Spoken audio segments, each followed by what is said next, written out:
তৃণমূল নেত্রী মুখ্যমন্ত্রী মমতা বন্দ্যোপাধ্যায়ের সঙ্গে দেখা করতে আগ্রহী দিল্লির প্রাক্তন মুখ্যমন্ত্রী আম আদমি পার্টির সুপ্রিমো অরবিন্দ কেজরিওয়াল। দলীয় সূত্রে খবর মিলেছে, দিল্লি বিধানসভা ভোটে দলের বিপর্যয়ের পর রাজনৈতিক সংকটের আবর্তে পড়েছেন কেজরিওয়াল। এই প্রতিকূলতা থেকে উদ্ধার পাওয়ার লক্ষ্যে তিনি মমতার পরামর্শ নিতে চান বলেই সূত্রের দাবি। একটানা এক দশক দিল্লির মুখ্যমন্ত্রীর আসনে থাকার পর গত বিধানসভা ভোটে নিজের বিধায়ক পদক খোয়ান আপ সুপ্রিমো অরবিন্দ কেজরিওয়াল। পাঞ্জাবে ভগবন্ত সিং মানের নেতৃত্বাধীন আপ সরকার টিকে থাকলেও স্বস্তিতে নেই কেজরিওয়াল। তার উপর দিল্লির আবগারি কেলেঙ্কারির মামলার খাঁড়া ঝুলছে তাঁর মাথার ওপর। অন্যদিকে মমতার নেতৃত্বাধীন পশ্চিমবঙ্গ একক শক্তিতে বিজেপিকে পর্যদস্তু করে শক্তিশালী রাজ্য সরকার পরিচালনায় সফল মমতা।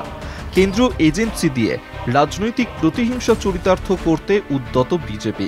তা সত্ত্বেও বাংলায় তৃণমূলের নির্বাচনী সাফল্যে অটুট।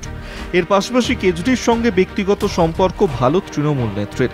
গত বিধানসভা নির্বাচনে আপকে সমর্থন জানান মমতা। তৃণমূলের একাধিক সাংসদ কেজরির হয়ে ভোট প্রচারেও অংশ নেন। নেত্রীর লড়াকু মেজাজের প্রতি শ্রদ্ধাশীল কেজরিওয়াল তাঁর সঙ্গে পরামর্শ করতে চান। আপ সূত্রে এমনই দাবি করা হয়েছে। পূর্ব নির্ধারিত কর্মসূচিতে মুখ্যমন্ত্রী আগামী সপ্তাহে ইংল্যান্ড যাবেন।